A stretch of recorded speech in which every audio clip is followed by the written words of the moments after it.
Olá, pessoal. Meu nome é Tássia, eu sou coordenadora do Petra Belas Artes e também aqui do Petra Belas Artes Digital. Hoje o nosso papo é sobre o Festival Cine Fantasy.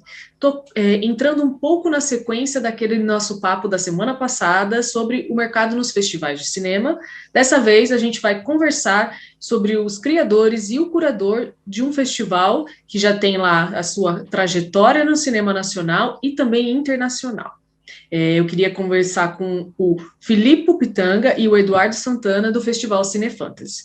Filipe e Eduardo, por favor, podem se apresentar para a gente? Olá, eu sou Eduardo Santana, sou idealizador do Cine Fantasy, o Festival Internacional de Cinema Fantástico, que este ano completa a sua 11ª edição e o seu segundo ano em parceria com o Petra Belas Artes à la carte.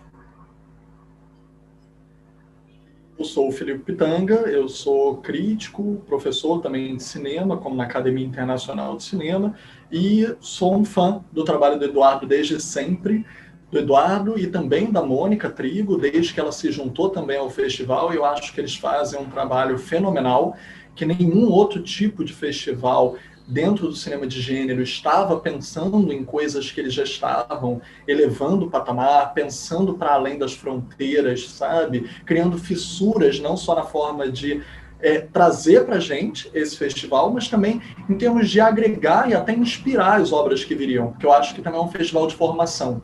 Muito do que a gente hoje tem no Cinema Fantástico passou pelo festival. E hoje, poder fazer parte do festival, poder ter a amizade dessas duas pessoas que eu já admirava, é para mim um motivo de muita honra, e poder colaborar então e saber que uma fração de cada um de nós forma esse todo tão incrível, como um pouquinho o cartaz desse ano, dessa edição, que é o Chulo, que é uma figura muito querida da maioria dos fãs de terror.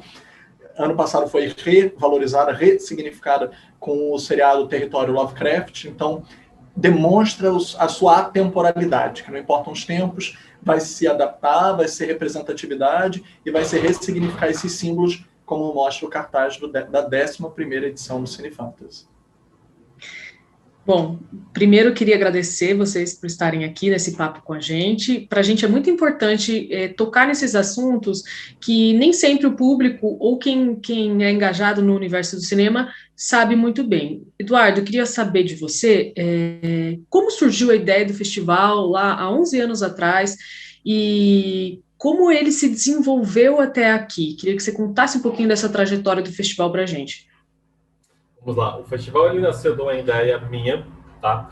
Há muito tempo atrás mesmo, e a partir da faculdade. Eu fiz meu TCC em cima do Cinema Fantástico e vi a necessidade da criação de um festival de cinema no país. Isso foi em 2004, nós começamos a pensar no festival. Ficamos 2 anos na elaboração, para 2006 fazer a sua primeira edição. O festival ele começa no formato de curtas-metragens, numa cidade do litoral de São Paulo, e a partir da sua terceira edição, ele desembarca nas terras paulistanas, tá? Por meio de um edital do governo do estado. E a partir daquele ano, que foi 2008, ele já começa a pensar não só no cinema nacional fantástico, mas no cinema mundial. Isso.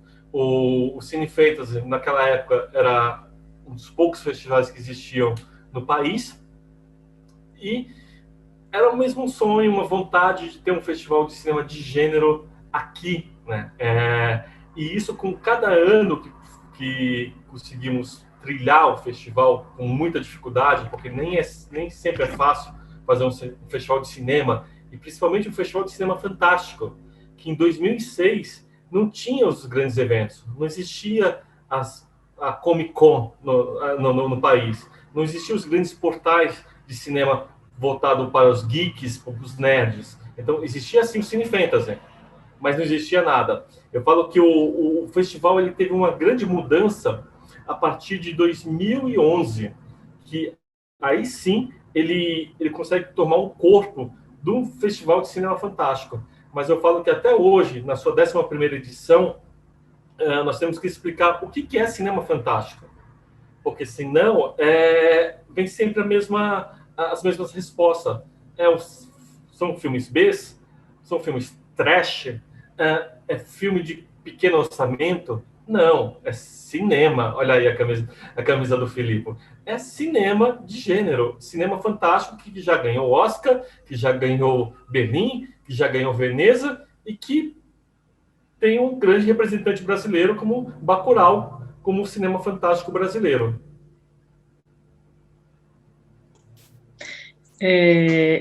Bom, eu acho que é isso, essa curiosidade, eu acho que eu ia até te perguntar isso, era o que é para vocês o cinema fantástico e o que ele se tornou nesses anos para cá.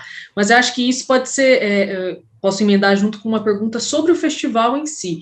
Eu conheço o Cine Fantasy já de um tempo, e eu vi um pouco esse crescimento dele, de sair, mas eu queria que vocês explicassem um pouquinho como foi essa ideia de partir de um festival nacional, ou ele já, né, nasceu diretamente como uma ideia internacional? Como foi essa transição? E eu sei que hoje em dia vocês recebem filme de todos os lugares do mundo, né? Então, como foi esse crescimento dessa ideia e essa divulgação, principalmente, do festival lá fora, que atrai tanta gente de todos os cantos, né? Exato. O festival nasceu como um festival de curtas-metragens brasileiros. Isso na primeira edição. Eu lembro até hoje que nós recebemos 76 filmes, isso ainda no formato DVD, você enviava o correio e fazia a seleção ali. E na terceira edição, ele torna assim um festival internacional, mas um formato curta-metragem ainda, com exibições em vários pontos, em vários cinemas da cidade de São Paulo. E na quinta edição, nós abrimos um festival para longas-metragens. Então, a partir da quinta edição, ele torna-se um festival de cinema fantástico dos modos de hoje, como na 11ª edição. O que acontece? O Cine Fantasy, desde da sua 6ª edição, ele recebe muitos filmes estrangeiros. Sim. Nós temos em torno de 60% de filmes estrangeiros. Esse é o número. A última edição, que nós vamos realizar agora em 2021, nós recebemos 781 filmes de 70 países. São todos os continentes e acho que todos os estados brasileiros também. Então, é um festival que recebe filmes do mundo inteiro. Eu acho que esse ganho também do festival foi porque o ano passado, em 2019, nós tiramos do papel a FANTILATAM, que é a aliança dos festivais latino-americanos de cinema fantástico. Essa aliança é composta por 17 festivais, do México até o Uruguai. Nós temos 8 países, e o objetivo é justamente isso, é o intercâmbio de produções, principalmente latino-americana, nos países de origem. Porque o Festival Cine Fantasy, nas edições anteriores, recebia filmes europeus, canadenses e americanos. Hoje, nós temos uma quantidade grande de produções da América Latina. Acho que tem a ver muito com a FANTILATAM. Muito, muito, muito legal. Filipe, conta um pouquinho para a gente sobre o trabalho do curador num festival e também, usando como exemplo, o Cine Fantasy, como é para você ter essa oferta assim absurda desses filmes, e eu acho que já deve passar por todo tipo de cinema ali, desde enfim, com a qualidade, com tudo, com desenvolvimento. Como você observa esse seu trabalho e essa evolução do cinema fantástico também? Eu aproveito para responder essa questão, até acrescentando uma coisa que o Eduardo falou muito bem em relação ao reconhecimento, né, internacional do cinema fantástico, que durante muito tempo eu estou usando, né, uma camisa com o Nosferatu, que é uma figura clássica, consolidada do que nós consideramos um cinema fantástico, cinema de terror, está dentro da gama do cinema fantástico. E explicar isso, às vezes ainda é necessário, como o Eduardo falou, mesmo que a gente tenha reconhecimentos como Guillermo del Toro ganhando o Oscar, né? Aqui, tudo bem, temos o Labirinto do Fauno, para quem reconhece, mas ganhando Oscar por A Forma da Água, que ganhou o Leopardo de Ouro, que lembremos, quem ganhou o Leopardo de Prata em Locarno no mesmo ano foi As Boas Maneiras, o filme brasileiro do Marco Dutra e da Juliana Rojas, de Lobisomem. Então, não é só uma tendência, é um reconhecimento, uma consolidação do que sempre foi, do que nunca deixou de ser. Mas agora, desde Jordan Peele, de muitas mulheres também, eu acho que a representatividade, que daqui a pouco a gente até vai falar melhor sobre isso nas mostras, e como o festival ele está à vanguarda, antes mesmo de quaisquer outros festivais, ajudaram a consolidar com que essa forma de contar uma história também tivesse um reconhecimento identitário, tivesse um reconhecimento social, tivesse um reconhecimento de também podemos mudar a realidade ao nosso redor através da fantasia. E Jordan Peele, Jennifer Kent, australiana, Ana Lilia Amirpour, iraniana, e nossos brasileiros e brasileiras, como Gabriela Amaral Almeida, o Rodrigo Aragão e tantos outros. Então, vide o sucesso que o Zé do Caixão já fazia no exterior, como Joe Coffin, e não necessariamente fazia no Brasil, dependendo das safras e das épocas em que ele era resgatado. Então, nós sempre tivemos um problema de primo pobre. Aí vem a segunda parte da questão. Eu estou aqui com a Vardar aqui atrás, não foi à toa. Nós até temos, como eu disse, o festival ele também é um festival de formação. E nós temos desenvolvimentos de várias vertentes, vão ter vários debates que a gente daqui a pouco vai falar, com profissionais do mercado, como Rodrigo Teixeira, que é um nome internacional, ganhador de Oscar, é um brasileiro que, produzindo filmes, já teve filmes que ganharam Oscar de maneira internacional, apesar de também produzir vários filmes brasileiros e outros com parceria até com Scorsese. Então ele tem uma ampla gama que geralmente bebe da fonte do cinema fantástico. Porém, o que acontece? A gente às vezes esquece que o cinema fantástico também é uma ferramenta para inúmeras outras formas de cinema. A Vardar era muito lembrada como documentarista, apesar também de um extenso cinema de ficção, e ela utilizava no cinema fantástico a bel prazer, até mesmo em autobiografia, como As Praias de Agnes, que ela bota as lembranças nas areias da praia banhadas pelo mar. Do que ela invadir a praia nas ruas de Paris e botar o escritório no meio da rua com areia e as mesas e as pessoas usando roupas de banho, trabalhando no meio da rua com as pessoas passando e vendo. Isso é cinema fantástico. E a Vardar estava fazendo isso numa autobiografia. Ou seja, sonhar a própria vida. E esses limites, aí entrando de fato na questão, é que nós estamos sempre tentando ali expandir a fronteira. Porque nós recebemos muitos filmes que expandem essa fronteira. Então, acho que o trabalho de uma curadoria é sempre estar atento ao passado, porque nós também somos um registro do acervo histórico. Sem olhar para a memória, a gente não tem futuro. Mas também é tentar entender o que é tendência, mas ao mesmo tempo o que pode vir a ser e que tem que ser também defendido. Tem que ser recortado, porque talvez, senão, as pessoas não prestem a devida atenção ou não deem o devido valor quando aquilo estava nascendo. Quando já tiver sido assimilado pelo sistema, talvez não seja mais contracultura, talvez já seja cultura. E tudo bem também. Toda contracultura acaba sendo assimilada de alguma forma pela cultura. Mas ali naquele momento eu acho que o Cine Fantasy tem esse trabalho de reconhecer o que é extremamente vanguardista, o que vai criar uma nova evolução, um novo conceito, como ano passado, falando do trabalho de curadoria em si, nem sempre é só assistir ao filme, ver, esse filme combina com o festival, ou às vezes pessoas se inscrevem sem necessariamente ter algo com o festival, ou talvez não necessariamente com a linha que está se desenhando naquele ano. A gente até falou um pouquinho sobre a linha quando a gente falou sobre a pandemia, a questão quarentenada e essa liberdade que a gente tem uma vez confinado através do psicológico, do virtual, do delírio. Então, se não tem a ver com isso, pode ficar um pouco de fora? Pode. Mas não quer dizer que documentários com toques ensaísticos, com tons fabulatórios, não estejam ali. Ou que um documentário não pode ser um filme de terror, como a gente já teve. Ou que expandir o limite do cinema de gênero e que é uma catarse da própria vida como ela é. Isso eu acho que cada vez mais o Cine Fantasy demonstra e comprova. E aí tem a segunda etapa. Como a gente está quarentenado e tudo é online, tem gente que se inscreveu achando que ia ser presencial, como no ano passado. Tem gente que tem contratos de exclusividade com canais de streaming, e nós estamos passando num canal de streaming. Então, quando a gente seleciona e faz um desenho, tem a segunda etapa, que é lutar pelos filmes, que é conseguir uma brecha, é dizer, vamos tentar fazer um número específico de exibição, ou num dia X, conversar com a outra plataforma para compartilhar, porque também tem um espírito de união muito grande nesse tempo de vacas magras.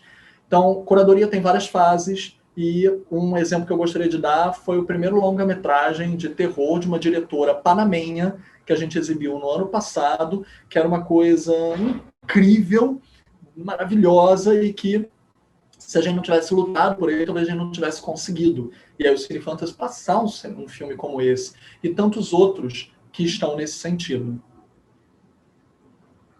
Muito, muito legal. E eu lembro do ano passado, que foi o primeiro ano que estava na plataforma do à la carte, ele teve uma receptividade assim que o pessoal ficou chocado, sabe? Todo mundo falava, nossa, vamos testar, vamos ver como funciona.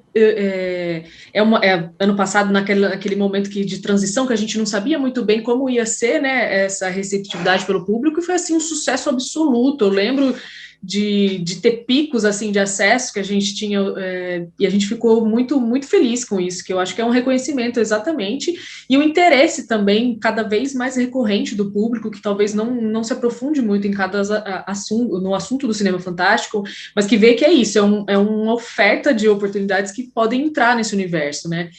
Eu queria que vocês falassem um pouquinho sobre a edição desse ano, que eu acho que como foi essa seleção, se foi um pouquinho diferente do ano passado, que ainda estava nesse momento de pandemia, não tem como não falar de pandemia, né, até nos aspectos dos festivais, né, o que isso mudou ou não, e falasse um pouquinho desse uns destaquezinhos da edição desse ano para a gente, o que de diferente, enfim. Primeiro eu quero agradecer, eu acho que o Cine Fantasy foi o primeiro festival que o Belas Artes comprou a ideia, e foi muito, muito interessante, porque estar na plataforma Belas Artes, com a qualidade que é o Belas Artes, não tem preço, gente, porque você tem o Cine Fantasy, ao mesmo tempo que tem uma gama de filmes fabulosos, que eu sei que é escolhido a dedo pelo seu André Sturm, é muito bom, é muito bom. Foi uma alegria. E a maior alegria foi fazer o Cine Fantasy não só na plataforma do Belas Artes, mas também no Belas Artes Drive-In. Então, nós inauguramos uma grande novidade, né? Então, você começar um festival no Drive-In num dia, e no dia seguinte ele está numa plataforma streaming. Então, isso foi novidade. Foi o primeiro festival brasileiro a fazer isso, foi o Cine Fantasy. Então, agradeço mais uma vez ao Grupo Belas Artes por essa parceria de sucesso. Agora, o Cine Fantasy, ele teve mudanças, e essas mudanças eu agradeço muito a pessoa que é a Mônica Trigo, que ela foi responsável por trazer a diversidade ao Cine Fantasy. Esse ano nós temos uma campanha que eu falo que o Cine Fantasy não é um festival de cinema fantástico, ele é um festival de cinema plural. E isso por quê? Bom, nós temos as mostras Mulheres Fantásticas, só com diretoras mulheres, Fantástica Diversidade, que é filmes LGBTQIA+, com elementos fantásticos. O ano passado criamos a Fantastim para público adolescente, Pequenos Fantásticos para crianças a partir de 5 anos, e a novidade deste ano, Fantástico Black Power, só para realizadores negros. Isso torna o Cine Fantasy um olhar plural. Eu acho que isso é muito, muito marcante no cinema fantástico, e esse cinema fantástico que eu posso falar que não é só aqui no Brasil, isso é no mundo, porque nós temos os principais festivais de cinema fantástico do mundo que não tem essa gama de diversidade. O Cine Fantasy tem. Então eu agradeço aos 14 curadores deste ano. O festival não é feito apenas por um curador, foram 14 homens e mulheres, 7 homens e 7 mulheres. Então, eu acho que isso é um diferencial dessa edição. São olhares mais diversos para o cinema fantástico. Eu acho que até o Felipe pode complementar essa minha posição. Concordo com o Eduardo, eu acho que a diversidade é uma das marcas da fantasia, né? Porque a gente sabe que a sociedade é injusta, a gente sabe que existe uma disparidade de direitos. E se a gente como diria, pode parecer clichê, eu espero que não, mas Martin Luther King, quando ele começa a fala dele, né, dizendo, eu tive um sonho, I had a dream, é muito mais poderoso do que a gente pode imaginar, porque quase todas as conquistas da humanidade vieram primeiro de se sonhar, de se poder fabular uma coisa para torná-la concreta. O poder disso é tão grande que tem os dois lados da moeda, que a gente está vivenciando hoje em dia. Também existem aqueles que têm um pesadelo e tornam um pesadelo realidade. Por isso a gente sempre faz a campanha de que o Cine Fantasy, ele é um festival de fantasia, ele contém o gênero do terror, vamos colocar o terror de volta nas telas, para que a gente possa lidar com ele onde as narrativas podem ser melhor compreendidas, onde a gente possa ter uma objetividade. Porque no momento que a gente está vendo, infelizmente, é uma distopia, uma distorção da realidade por pessoas que detêm alguns mecanismos de poder. E isso demonstra o quanto o festival é ainda mais importante. Porque essas pessoas que sonham, as pessoas que sonharam para fazer esses filmes, as pessoas que recepcionaram esses sonhos, curadores e curadoras, e todas essas mostras que demonstram quantas identidades esses sonhos podem ter, tornam a fantasia ainda mais poderosa como realidade, porque é a única coisa que pode combater, de fato, a distorção que nós estamos vivendo. Porque só refabulando a sociedade que a gente pode vencer esse tipo de pesadelo. Então, eu adoro as mostras do festival, eu acho que elas estão fortíssimas. Eu não fiz a curadoria delas, mas eu sei vários dos trabalhos que os colegas escolheram. A gente daqui a pouco vai dar algumas dicas incríveis. Eu sou totalmente suspeito para falar, mas acreditem em mim, porque é de arrepiar a força que esses filmes têm. E reflito isso em relação aos longas. Nós temos o maior número de diretoras mulheres nos longas-metragens ever. Teríamos até mais, só que, como eu disse, a segunda fase da seleção é sempre aquela que a gente tem que batalhar pelos filmes. Porque pode ser que alguma tenha tido um direito de exclusividade no interim com uma outra plataforma, ou passou. Nós tivemos o caso de um filmaço, não posso falar, mas um filmaço que estava totalmente inédito. Nosso olhar foi tão certeiro que ele, pode dizer em qual festival ele foi selecionado, ou melhor não dizer né? Ele foi selecionado num dos maiores festivais da Europa. Existem, né, os 5 maiores festivais europeus. Ele está na competição principal de um dos 5 maiores festivais europeus, e por isso ele não vai poder passar na gente, mas quem sabe, olha, ele não ganha até prêmio lá, porque ele já está garantido para depois passar para a gente. Então, assim, é o nível da curadoria e do poder de atração, que a credibilidade ao longo de 11 anos já atrai nas inscrições, que senão a gente não teria nem esse material riquíssimo para trabalhar. Então, a gente tem filmes, assim, inestimáveis. Daqui a pouco, se você quiser, eu dou algumas dicas. Por favor, a gente vai pedir aqui umas dicas, se vocês puderem pontuar alguma... Eu sei que não dá para falar de tudo, não dá para ser injusto com todo mundo, mas a gente sempre sabe que tem alguma coisinha ali que você sabe que vai fazer muito sucesso, que vai ser destaque, ou que vai ter uma receptividade muito boa com o público do festival em si, e até com quem ainda não conhece muito bem, que vai conhecer, porque o legal de estar na plataforma, por exemplo, do à la carte é isso, que tem um público que não é só do cinema fantástico, que vai ficar curioso, vai querer clicar, enfim, eu acho que é isso, quanto mais atrair também novas pessoas para degustar desse universo é muito importante, tanto para vocês, quanto para a gente, quanto para o cinema em si, né? Então, se vocês puderem, assim, dar 2, 3 dicas, ou uma só, enfim, aí eu vou deixar com vocês essa parte. Olha, em primeiro lugar, nós temos 4 filmes brasileiros que eu acho que são imperdíveis, porque eles expandem também o horizonte, tem muita representatividade ali contida nessa imaginação e criatividade que eles trazem, como 2 da Bahia, que é o Voltei, da famosa dupla Glenda Nicásio e Ari Rosa. Eu acho que é a primeira vez que vai ter um filme deles na plataforma Petra Belas Artes, não é? Então eu fico muito feliz também com isso, porque eles já estão no 4º longa-metragem, eles têm também um certo recorde de produção, porque é muito difícil fazer um cinema contra-hegemônico, fora dos eixos, e eles estão fazendo no Recôncavo Baiano, de forma cooperativa, com todo o comércio local, com as comunidades locais que fazem parte daquela história. E eles vão falar sobre um futuro distópico em que uma irmã já falecida pode voltar numa ligação telefônica. Então, olha aí já a criatividade. E também temos da Bahia o Rosa Tirana, com o maravilhoso e imprescindível José Dumont, o maior ator brasileiro vivo, em atividade. Vai estar na nova novela das 6 também, de época. Então, digo, é imperdível, é como se fosse um Alice no País das Maravilhas, mas no interior da Bahia. Também acho que é uma coisa assim muito mágica, muito poderosa. E temos filme do Ceará, como Hodgson, que é um filme extremamente experimental, extremamente vanguardista. Quem gosta daquele tipo de filme que eu não quero coisa óbvia, eu quero coisa assim que tudo hoje em dia parece tanto com tudo. O que é diferente? Isso é diferente. É aquele que você diz, nossa, eu não consigo decifrar esse filme. Esse é o filme para você.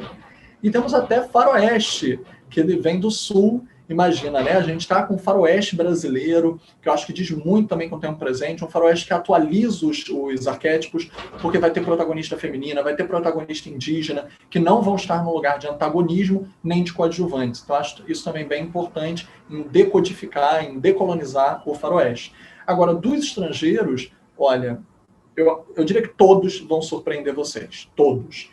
Tipo, de filme húngaro, de terror, com possessão e exorcismo, com efeitos especiais, e ainda podia ser só um blockbuster. Aí vai lá e ainda me bota uma menina que é tipo uma revelação mirim. Que atuação infantil. E de atuação infantil a gente está com vários filmes. Nós temos o Porcelana, que também é um menino que regride a um estado quase animal para uma doença dos novos tempos. E por isso o título, né, Porcelana. Nós temos o Mãe, Sua Amiga de Fantasmas, que quem gosta do jogo de videogame The Last of Us vai reconhecer a estética. É muito, muito interessante esse jogo. Quem ama o jogo vai gostar da estética do filme. Então a gente tem coisas assim com uma experimentação muito interessante. E temos até filmes com o New Horror Queer, que é um cinema de terror gay com uma representatividade muito forte LGBTQ, como Plagiarism, que traz um pink noir. Eu acho isso bem interessante de denotar, e quem gosta de inovações estéticas, esse filme é plasticamente um prato cheio. Então, muita coisa diferente, muita coisa inovadora, vários filmes dirigidos por mulheres dentro da seleção, eu altamente recomendo.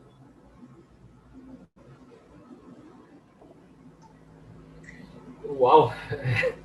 Filipe, que maravilha! Eu acho que podemos destacar o primeiro ano que o Cine Fantasy também faz uma mostra com documentários. Nós temos 6 documentários, 2 brasileiros. Tá? Um é A Senhora que Morreu no Trailer, sobre a vida da atriz, cantora, bailarina, que é a Susan King. É um doc dos Albertos, então vale muito a pena assistir.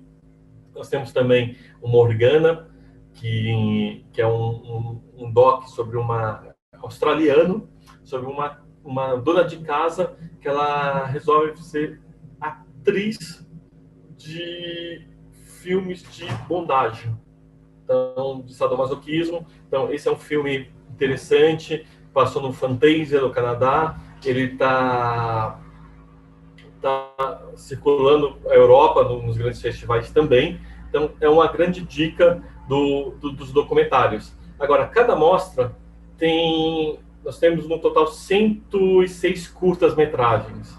Então eu acho que tem para todos os gostos aí, desde filmes de ficção científica, horror, fantasia, o Pequenos Fantásticos, o Brasil Fantástico. Tem uma mostra especial que é só para a Espanha, que é a Espanha Fantástica, com vários filmes. E o interessante do Cine Fantasy, eu acho que é isso, você mostrar curtas-metragens de vários locais, e esses curtas que são exibidos em grandes festivais também. A maioria dos filmes deste ano são inéditos na América Latina, então nós temos um grande número de filmes inéditos sendo exibidos pela primeira vez. Maravilha. Gente, tem muita coisa pelo jeito, hein? Não sei, eu mesma vou ter que reservar um tempo aí grande, né?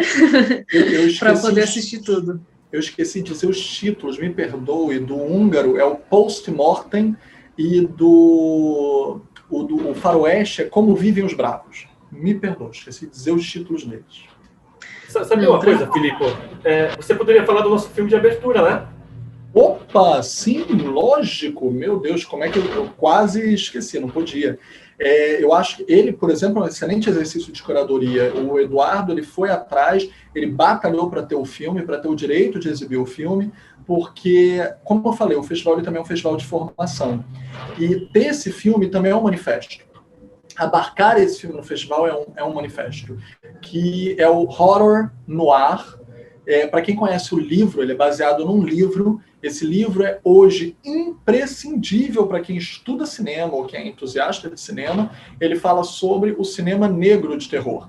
Toda a representação e representatividade de pessoas negras fazendo cinema de gênero, desde o início da história, como Oscar Micheaux, até chegar, né, em grandes nomes hoje em dia, como não só Jordan Peele, Nia da Costa, Ava DuVernay e etc. Então, se não existisse uma questão desde o início da história, como seria esse cinema, né? Será que ele seria visto apenas por um olhar branco, como já foi? Isso também é falado no livro. E o livro virou um filme documentário com várias participações especialíssimas, inclusive alguns dos nomes que eu mencionei, como depoente, né, dialogando com o documentário. Ele vai ser o filme de abertura. Ele não é só um baita filme, ele não só diverte, ele também é uma baita referência de dica. Dá vontade de ver o filme e procurar todos os filmes que ele fala. Procurar para rever aquilo que a gente já viu, mas agora com outro olhar. Entender algumas opções de produção até. O Jordan Peele recentemente adquiriu o direito de readaptar a obra, né, dos monstros que vivem atrás das paredes. Como é que é o nome do filme em português, Eduardo? Daqui a pouco eu vou lembrar. Esqueci agora em português. Mas, tipo, alguma coisa que vive atrás da parede. Eu esqueci como é que é em português. Mas o filme era um dos filmes favoritos dele de infância. E por quê? Porque era um menino, né, uma identidade negra, criança, jovem, como protagonista, e que vence no final. Então, por que ele hoje decide refilmar esse filme? Porque é importante a gente saber a história. Então, é dica, é manifesto, e as pessoas saírem, eu acho que vão ser apaixonadas, querendo mais. Mais e mais. Inclusive, comprar o livro. E a gente vai ter debate sobre o filme. A grande novidade desse filme, eu acho que o Belas Artes vai disponibilizar 1000 views para não assinantes. Então, assim, se você não é assinante do Belas Artes, você também vai poder assistir. Então, nós só temos 1000 visualizações desse filme, que ele vai entrar às 6 horas da tarde no dia 16, e apenas 1000 pessoas vão ter o prazer de ver essa obra. Então, se preparem.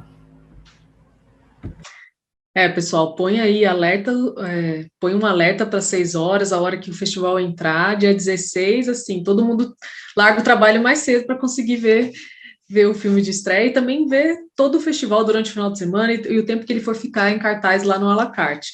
Queria agradecer vocês de novo pelo papo, foi muito interessante, acho que deixou todo mundo mais curioso. E também queria que vocês deixassem um recado final para quem vai acompanhar o festival e para quem não conhece muito bem, ter essa primeira oportunidade de um contato direto com o cinema fantástico de uma forma diferente. Gente, espero vocês na plataforma do Belas Artes à la carte. Tá? O festival acontece de 16 a 29 de abril. Vão estar todos os filmes disponíveis. Nós temos no total 140 filmes e eu acho que faltou uma novidade também, mas que eu espero que o Felipe conte do nosso homenageado, que não podemos deixar passar. Então, até lá, no Belas Artes à la carte. Eu acho que vale muito a pena. Também a gente quer convidar todo mundo a assistir. Eu acho que vai ser insaciável mesmo. Eu altamente recomendo, altamente indico. Aliás, indico até quebrar seus paradigmas. Eu recomendo que os adultos vejam, por exemplo, a mostra infantil, que vocês vão abrir os olhos. Vai ser um outro lado. E também que todo mundo assista todo mundo, porque as mostras se comunicam muito. E lembrando o nosso homenageado, o grande cineasta Neville de Almeida, que a gente deve ressignificar e lembrar também, que é um outro manifesto, encaixá-lo no cinema fantástico, encaixá-lo num cinema que já lidava com distopia, já lidava com fantasia, com terror, com horror psicológico muito antes do que sequer se pensava em encaixar o cineasta como cinema de gênero, como no próprio primeiro filme dele, O Jardim de Guerra, que foi proibido durante muito tempo. O cineasta mais censurado da história do cinema brasileiro, né, infelizmente, por causa de questões que faziam críticas ferrenhas políticas, sociais, como é tão necessário de novo hoje em dia. Então, homenageado melhor não há. Bom, gente, é isso. Queria agradecer de novo Eduardo e Filipe E, a partir do dia 16, na plataforma do Belas Artes à la carte, a 11ª edição do Cine Fantasy. Esperamos vocês. Até mais. Tchau, tchau.